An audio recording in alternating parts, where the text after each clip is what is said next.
વિભાજન તો થવાનું હતું, પરંતુ જે થયું છે એનાથી ઘણા બધા તાલુકાના અગ્રણીઓ એમાં 3 તાલુકા જેટલા લોકો નારાજ છે. સમગ્ર ગુજરાતમાં બનાસકાંઠા જિલ્લો ભૌગોલિક દ્રષ્ટિએ ગુજરાતનો સૌથી મોટો જિલ્લો હતો. એટલે વારંવાર રજૂઆતો થતી હતી કે જિલ્લાનું વિભાજન કરીને નવો જિલ્લો બનાવવામાં આવે. એમાં દિયોદરની માગણી હતી, રાધનપુરની હતી, થરાદની હતી, અલગ અલગ રીતે માગણી હતી. પણ આજે જ્યારે એક બનાસકાંઠાના સાંસદ સભ્ય તરીકે અહીંના વેપારી એસોસિએશન હોય અને નવો જિલ્લો જે ઓગળની માગણી હતી એમની, એ ઓગળ જિલ્લા સમિતિ એ સાથે મળીને મને જે એમને આવેદનપત્ર આપ્યું છે, હું આ આવેદનપત્ર એ સરકાર સુધી પહોંચાડીશ.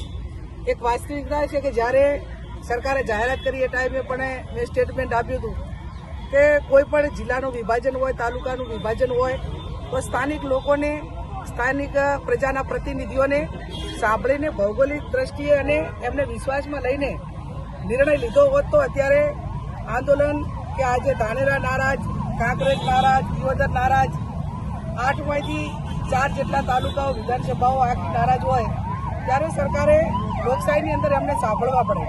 અને સાંભળ્યા વગર પણ ઘણી રીતે એમને જે અહીંના લોકો એમની પાસે કદાચ રજૂઆત કરવા ગયા હોય તો પણ પૂરતા સાંભળ્યા નથી. એટલે એમની જે પણ રજૂઆત છે, ભૌગોલિક દ્રષ્ટિની વાત હોય, ભૂતકાળમાં જ્યારે 2000માં જિલ્લા તાલુકાઓનું વિભાજન કરવામાં આવ્યું એ ટાઈમે ગુજરાતના મુખ્યમંત્રી શંકરસિંહજી વાઘેલા હતા. કોંગ્રેસનો એનો ટેકો હતો. દિયોદરમાંથી ભાભર તાલુકો અલગ બનાવવાનો હતો. એ ટાઈમે હું તાલુકા પંચાયતની પ્રમુખ હતી અને તાલુકા પંચાયતના પ્રમુખમાંથી મારે ભાભર તાલુકો અલગ બનતા એ પદેથી મારે રાજીનામું આપવું પડ્યું હતું, અથવા તો ગેરલાયક સભ્યોની વેચાણના કારણે હું પ્રમુખમાં નથી રહી શકી. છતાં પણ ભાભર તાલુકો બનતો હતો એ ટાઈમે મેં તાલુકા પંચાયતના પ્રમુખમાંથી રાજીનામું 2000માં આપ્યું હતું. એટલે એક પ્રજાના પ્રતિનિધિએ પ્રજા માટે કરીને લડવું જોઈએ. એક લોકશાહીનો આપણને જે સત્તા સ્થાને બેહાડ્યા હોય પ્રજાએ બેહાડ્યા છે.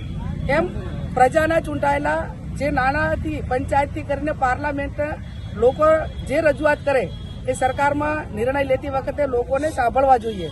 આ સાંભળ્યા નથી. આજે માજી ધારાસભ્ય સાહેબ છે, જિલ્લાના પ્રતિનિધિઓ છે, એમને મને આવેદનપત્ર લેવા માટે બોલાવી છે. આ જે આવેદનપત્રની અંદર એમની જે માગણી છે એ માગણી હું મારા લેટર પેડમાં લખી અને સરકાર સુધી પહોંચાડી અને એમની જે વાત છે, એમની જે રજૂઆત છે એ સાંભળી અને પુનઃવિચારણા કરીને એમને કઈ રીતે સંતોષ મળે એવા પ્રયત્નો સરકાર કરે એ બાબતનો લેટર હું લખી અને સરકાર સુધી આ બાબતની જાણ કરીશ. બોલો ભારત માતા કી. સમયથી સંકળાયેલા રહ્યા છો, હાલમાં જિલ્લાનું પ્રતિનિધિત્વ કરી રહ્યા છો. છેલ્લા કેટલાય સમયથી ઓગળ જિલ્લાની માંગણીને લઈને અનેક વાર રજૂઆતો કરી છે આ વિસ્તારના આગેવાનો. આપ એક સાંસદ છો, આપના મંતવ્ય મુજબ શું લાગે છે, ઓગળ જિલ્લો બનવો જોઈએ કે નહીં?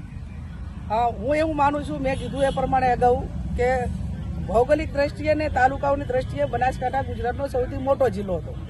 ભૂતકાળમાં જ્યારે વિભાજન કર્યું, બોટાદ હોય, સોમનાથ હોય કે અલગ અલગ જિલ્લાઓ નવા બનાયા, તો કેટલાક જિલ્લા 4 તાલુકાના પણ એમને બનાયા છે. 4 જિલ્લા, 3 તાલુકાના 4 તાલુકાના પણ જિલ્લા બનાયા છે. તો એમને થરાદે બનાવવો હતો, દિયોદરે બનાવવો હતો, તો સરકાર એ પ્રમાણે બનાવી શકતી હતી. અને ઓગળ જિલ્લો વચ્ચે એની ભૌગોલિક દ્રષ્ટિએ અને કાંકરેજ પણ પાલનપુરમાં જવા માટેની અપેક્ષા ન રાખો, કદાચ એમને એ પ્રમાણે બધાને વિશ્વાસમાં વગર બનાવ્યો હોત અને જે રીતે બોટાદના આદિ જિલ્લાઓ બનાવ્યા છે, એકને બદલે સરકારે 2 જિલ્લા બનાવવાની જરૂર હતી તો થરાદે થોત. પણ એવું નથી કર્યું. માત્ર ને માત્ર એક વ્યક્તિના અહમ અને એક વ્યક્તિના નિર્ણય માટે કરીને આખા જિલ્લાને ખેદન મેદન કરીને જે લોકોની લાગણી હતી એ લોકોની લાગણીને ગ્રાહ્ય રાખી નથી. એટલે આ બાબતમાં કદાચ થરાદે ભલે જિલ્લો બન્યો હોય પણ વગરને અલગ જિલ્લો બનાવીને કાંકરેજ, ધાનેરા, દિયોદરને આને પણ ન્યાય મળે એ જે રજૂઆત છે એ રજૂઆત એ હું સરકાર સુધી પહોંચાડું.